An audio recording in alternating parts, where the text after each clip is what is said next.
Good evening everyone. Welcome to today's English speaking and learning class. आज हम सीखेंगे English को हिंदी में ट्रांसलेट करना। मैं आपको कई शब्दों के जो आप ये कंटेंट देख पा रहे हैं उसकी मीनिंग भी बताऊंगी। ये थोड़ा ध्यान से दीजिएगा क्योंकि ये एसएससी और या आने वाले किसी भी कॉम्पिटिटिव एग्जाम के लिए बहुत महत्वपूर्ण है। और आप जब इसको सीखेंगे तो आपको समझ में आएगा कि आपके अंदर एक एबिलिटी और स्किल बिल्ड हो रही है इंग्लिश को लेके। So thank you for your attention. और आपको अगर हमारा कंटेंट अच्छा लगे तो आप इसको हमारे चैनल को लाइक करिए, सब्सक्राइब करिए, शेयर करिए, नॉलेज को ज़रूर आगे बढ़ाइए। Thank you. Let's start. आज का टॉपिक है our kids are too blessed to be stressed. ये हमारा आज का टॉपिक है। इसका हिंदी में मतलब होता है कि हमारे जो बच्चे हैं वो बहुत ब्लेस्ड हैं, मतलब वो ईश्वर का उन पर बहुत आशीर्वाद है कि वो स्ट्रेस्ड रहें या ना रहें, टू बी स्ट्रेस्ड। क्योंकि हमारे बच्चों पे इतना आशीर्वाद है, दे आर ब्लेस्ड का मतलब ये आशीर्वाद होता है टू बी स्ट्रेस्ड, कि वो स्ट्रेस, उनको स्ट्रेस का मतलब होता है मानसिक तनाव। उनको मानसिक तनाव नहीं होना चाहिए।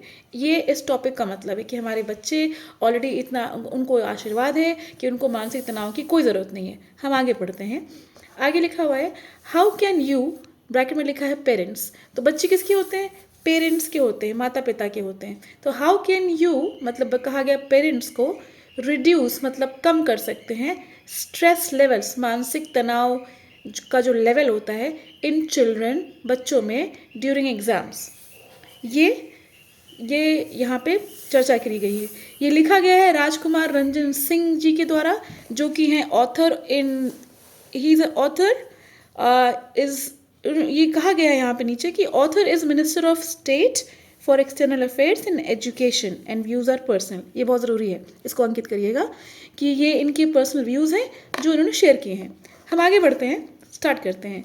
In the fiercely competitive world, लिखा भी हुआ है फियर्सली। इसका हम मीनिंग समझेंगे। फियर्सली का मतलब होता क्या है, क्योंकि लिखा हुआ है फियर्सली कॉम्पिटिटिव वर्ल्ड। फियर्स का मतलब होता है बहुत ज़्यादा आक्रामक, डरावना या बर्बर, या बहुत ज़बरदस्त, बहुत कड़ा, प्रचंड, भीषण। तो हम लेंगे कोई भी जो भी सेट बैठता हो वो शब्द लेते हैं। इन दिस फियर्सली कॉम्पिटिटिव मतलब इस प्रचंड कॉम्पिटिटिव दुनिया में वे स्टूडेंट्स मस्ट compete, जहाँ पे बच्चों को compete करना है एक दूसरे से, in all aspects of their life, अपने जीवन के हर एस्पेक्ट में।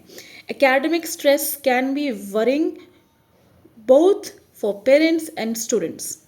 तो यहाँ पे ये कहा गया है कि इतने प्रचंड कॉम्पिटिटिव वर्ल्ड में, दुनिया में, जहाँ पे बच्चों को कॉम्पिटिटिव देखना पड़ता है, कॉम्पिटिटिव एनवायरनमेंट देखना पड़ता है अपने जीवन के हर एस्पेक्ट में, एकेडमिक स्ट्रेस बहुत ही एक मुद्दा बन जाता है, चिंता का विषय बन जाता है, दोनों पेरेंट्स के लिए भी और बच्चों के लिए। आगे बढ़ते हैं। Examination stress in kids stems. Stems का मतलब होता है पैदा होता है। Examination stress in kids stems from high expectation of parents. तो जो एग्जामिनेशन का तनाव बच्चों में पैदा होता है वो इसलिए होता है क्योंकि उनके जो माता पिता होते हैं उनकी एक्सपेक्टेशन हाई होती है, टीचर्स की बहुत एक्सपेक्टेशन हाई होती है, पेयर्स मतलब जो साथी हैं, and family members along with the pressure they themselves take in the best in the class, in being the best in the class। तो कई तनाव के कारण हो जाते हैं उनके माता पिता की हाई एक्सपेक्टेशन, उनके साथ के लोग, परिवार के लोग, समाज के लोग, और उनका खुद का एक जो अपना नज़रिया होता है कि मैं क्लास में बेस्ट रहूँ। ये सारी एक्सपेक्टेशन उनके अंदर तनाव पैदा करती है। While it's called exam stress. अब हम समझेंगे कि वाइल का मतलब क्या होता है, वाइल हमने क्यों यूज़ किया हुआ है। हम वाइल तब यूज़ करते हैं जब हमको एक किसी सेंटेंस को शुरू करना होता है। तो हम वाइल का अगर हम देखेंगे तो कहा जाता है जब कि, हम जब इसको हिंदी में कहेंगे तो कहेंगे जब कि, वाइल, जब कि इट्स कॉल्ड एग्जाम स्ट्रेस, जबकि कहा जाता है कि एग्जाम स्ट्रेस है, it occurs much before, during and can last much after the exams. तो वाइल का मतलब होता है जबकि ये एग्ज़ाम स्ट्रेस कहलाता है। ये अकर का मतलब जो होता है, अगर हम देखेंगे अकर का मीनिंग तो घटित होना, ये तब घटित होता है। ये कब घटित होता है? बहुत पहले, मच बिफोर, बहुत पहले, during and can last, during बहुत पहले पैदा होता है, रहता है, और कैन लास्ट मतलब रह सकता है काफ़ी समय तक, much after the exams, exam से काफ़ी समय बाद तक मानसिक तनाव रह सकता है। For some students exam stress is permanent, कुछ विद्यार्थियों के लिए एग्जाम स्ट्रेस परमानेंट होता है throughout their academic life, जब तक उस मतलब एक स्टूडेंट रहते हैं थ्रू आउट वो उनकी लाइफ में एक परमानेंट स्ट्रेस बना रहता है। आगे पढ़ते हैं हम। Exam stress can give a significant impact on students mental health. आजकल मेंटल हेल्थ का बहुत चर्चा है, बहुत ज़रूरी है कि हमें अपनी मेंटल हेल्थ को बना के रखें। सिग्निफिकेंट का मतलब अगर आप समझेंगे महत्व, तो ये क्या कह रहा है कि exam stress can have a मतलब एक बहुत ही महत्वपूर्ण इफेक्ट, इम्पैक्ट का मतलब अगर आप समझें तो इसका मतलब होता है इम्पैक्ट का, आप समझिएगा प्रभाव, एक महत्वपूर्ण प्रभाव ऑन छोड़ जाता है ऑन स्टूडेंट्स मेंटल हेल्थ, मतलब विद्यार्थियों के मेंटल हेल्थ, जो मानसिक उनका जो सेहत है उस पर काफ़ी एक घना इम्पैक्ट छोड़ जाता है, महत्व प्रभाव छोड़ जाता है।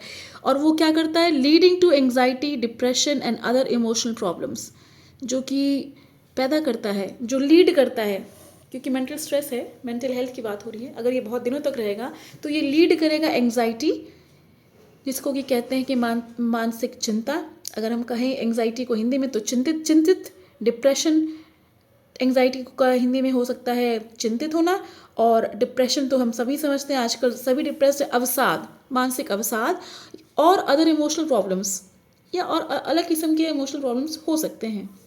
देर are various causes of stress, मतलब कई सारे कारण हैं जिससे स्ट्रेस होता है, उनके कुछ कारण यहाँ पे अंकित किए गए हैं, ध्यान दीजिएगा। टू मैनी असाइनमेंट्स, बहुत सारा उनको असाइनमेंट्स मिल गया। कंपटीशन, कई सारे कंपटीशन के बारे में सुन लिया या दे रहे हैं। फियर ऑफ फेलियर, फेल हो जाने का डर, एंड एक्चुअल फेलियर, अगर सही में फेल हो गए। बैड रिलेशनशिप्स, बुरे संबंध, अब चाहे वो मित्र से हों, टीचर से हों, पारिवारिक हों, कुछ भी हो सकता है। कॉन्स्टेंट प्रेशर टू स्टडी, कि हमें लगातार पढ़ते रहना है। फ्यूचर प्लान्स एक्सेट्रा, ये कुछ एग्जाम्पल्स हैं। Specially during the exams time the following can happen, ख़ास तौर से एग्ज़ाम दिनों में कुछ ये दो चार पॉइंट्स जो हम देख रहे हैं डार्क में, ये हो सकते हैं। जैसे कि मैं सिर्फ एक बार पढ़ के बताती हूँ। The pressure to perform well, the fear of failure, not ready, time restraint. तो एक विद्यार्थी को लग सकता है कि मेरे ऊपर प्रेशर है कि मैं बहुत अच्छा करूँ, मेरे ऊपर प्रेशर है कि मुझे डर है कि एक तरीके का प्रेशर भी है कि मैं फेल ना हूँ, मैं अभी तैयार नहीं हूँ इस एग्ज़ाम के लिए, मेरे पास समय बहुत कम है। तो ये कुछ ऐसे हमारे पॉइंट्स हो सकते हैं। आज का ये वीडियो हम यहीं तक रखेंगे, हम इसको एक्सप्लेन करेंगे कल के वीडियो में। अभी तक अगर आपको समझ में आया हो तो आप अपने कमेंट सेक्शन हमें बताइए कि कैसा लगा। अगर कहीं कोई सवाल हो तो आप कमेंट सेक्शन में हमसे पूछिएगा, हम इसके आगे कंटिन्यू करेंगे। Thank you for listening me, do subscribe, like and share our channel. Thank you.